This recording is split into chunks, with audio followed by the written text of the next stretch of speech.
ẹ̀yin èèyàn wa lórí ìpàdé ìdákọ́ńkọ́ tí gómìnà ìpínlẹ̀ ọ̀yọ́ onímọ̀ ẹ̀rọ ṣèyí mákindé àti igbákejì ààrẹ nàìjíríà tẹ́lẹ̀ rí àtíkù abubakar pẹ̀lú olórí ológun orílẹ̀ nàìjíríà tẹ́lẹ̀ ajagunfẹ̀yìntì ibrahim babangida ìpàdé tí wọ́n máa ṣe ní ilé rẹ̀ tó wà nílùú minna ní ìpínlẹ̀ niger lọ́yìn ọjọ́ ìṣẹ́gun ọjọ́ kẹwàá oṣù tá a wà yìí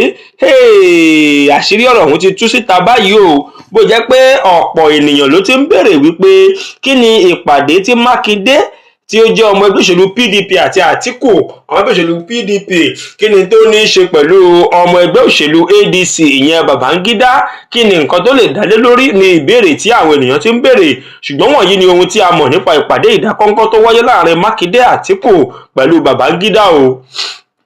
Igbákejì ààrẹ tẹ́lẹ̀ rí àtíkù babangida sọ pé àbẹ̀wò òun sí ìpínlẹ̀ niger dá lé lórí ọ̀nà láti jẹ́ kí ẹgbẹ́ òṣèlú adc fẹsẹ̀ múlẹ̀ ní ìpínlẹ̀ náà. àtíkù ní àbẹ̀wò òun kò ní nǹkan kan ṣe láti ṣe pẹ̀lú bóyá òun yóò dupò ààrẹ lọ́dún 2027 àbí òun ò dupò. olùdíje sípò ààrẹ fẹ́gbẹ́ òṣèlú pdp nínú ètò ìdìbò ọdún 2023 ó sọ pé òun tí ó jẹ́ kí òun lọ síbẹ̀ ní wípé kò yẹ lórí ọ̀rọ̀ tí ó ti ń jà ràìnràìn nílẹ̀ o. bẹ́ẹ̀ ló sọ pé báwọn ọmọ orílẹ̀-èdè nàìjíríà ṣe ń pè fún gbígbé ètò jáde ìyún èsì ìdìbò jáde lórí kọ̀ǹpútà láti mú ibùdó ìdìbò lẹ́sẹ̀kẹsẹ̀ ìyẹn ni wípé tí wọ́n sọ pé ẹ̀rọ kọ̀ǹpútà yóò máa sọ̀rọ̀ jáde èsì ìdìbò lẹ́sẹ̀kẹsẹ̀ yìí ó ní eléyìí tí ilé aṣòfin àgbà làbújá kò gbà wọlé pátápátá.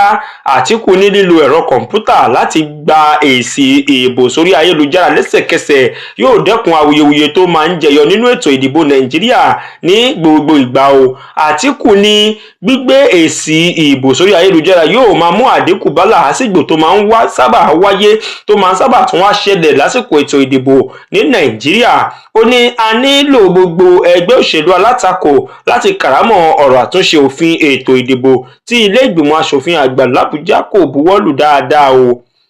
wọ́n wá ní àwa kò gbọ́dọ̀ ṣe kí ni a kò gbọ́dọ̀ jẹ́ kí ọ̀rọ̀ náà kí ó tì í sinmi bí ilé ìgbìmọ̀ asòfin àgbà ṣe gbé e jù sẹ́gbẹ́ kan.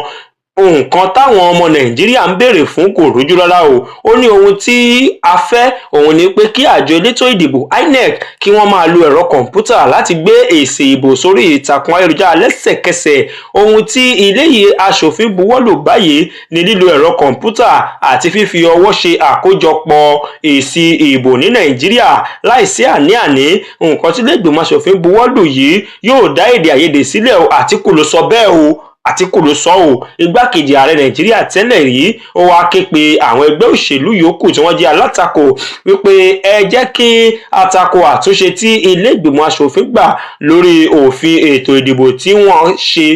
wọ́n sì ti bẹ̀rẹ̀ fún lílo kọ̀ǹpútà láti gbé èsì ìbò sórí ìtàkùn ayélujára lẹ́sẹ̀kẹsẹ̀. àtíkù ní nǹkan tí ẹgbẹ́ òṣèlú adc ń ṣe báyìí láti kó àwọn ènìyàn jọ lẹ́sẹ̀kùkú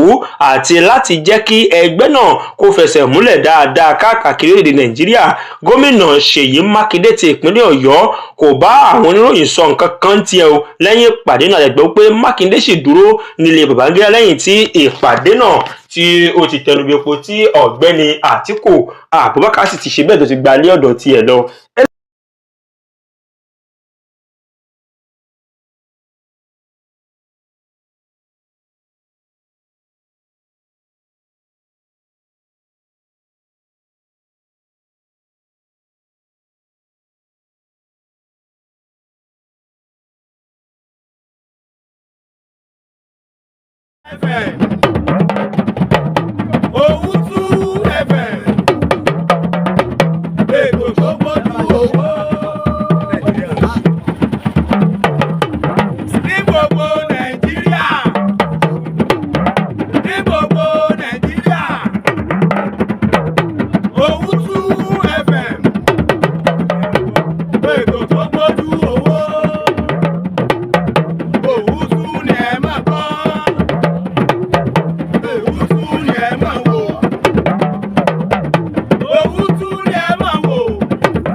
ilé iṣẹ́ kan wà tó máa ń gbóhùn sáfẹ́fẹ́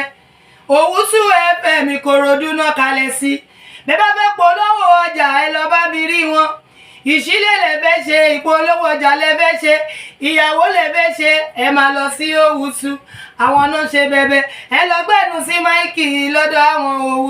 Owutu ṣe bẹbẹ ìgbólóhùn ni wọ́n wà nílùú Ìkòròdú ó yẹ má yí kúrò bẹ́ẹ̀ yẹn bá mi bàbá mi ẹ̀gbọ́n mi àbúrò mi Owutu FM ní kẹ́ máa gbọ́ ní gbogbo ìgbà iléeṣẹ́ kan àrà ọ̀tọ̀ tí wọ́n ń gbóhùn sáfẹ́fẹ́ gbogbo nǹkan yóò fẹ́ ṣe ẹ lọ bá wọn wọ́n pẹ́ fẹ́ polówó ọjà ní ẹ fẹ́ tajà ní ẹ fẹ́ bá wọn dòwò pọ̀ ní lóríṣiríṣi ní ìṣílẹ̀ ní ilẹ̀ lẹ́fẹ̀ẹ́ta ní kódà tó bá rẹ̀ yín jẹ ẹ máa bọ̀ Owutu FM kẹ́ wá gbẹnu sí máa thank you very much Owutu ni o. Of the grassroots ní iléeṣẹ́ Owutu FM yẹ ṣàlẹ́ o máa gbọ́ máa yí kúrò níbẹ̀ o ètò tó gbámúṣé polówó ọjà kájébù gbẹ́jẹ́ ètò tó fa kọyọ níléeṣẹ́ Owutu FM láti máa gbọ́ níléeṣẹ́ Owutu FM the mouthpiece of the grassroots yẹ ṣàlẹ́ lórí bẹ́ẹ̀ níléeṣẹ́ Owutu FM máa yí kúrò níbẹ̀ má gbọ́ yẹ ṣàlẹ́ náà ni. Owutu rédíò Owutu àti pé Owutu TV FM ẹ ṣáà máa sùn ẹ ká jà ẹ lọ Owutu FM God bless you. Thanks for watching. Kindly subscribe to our YouTube channel, Owutu FM Lagos. Bye.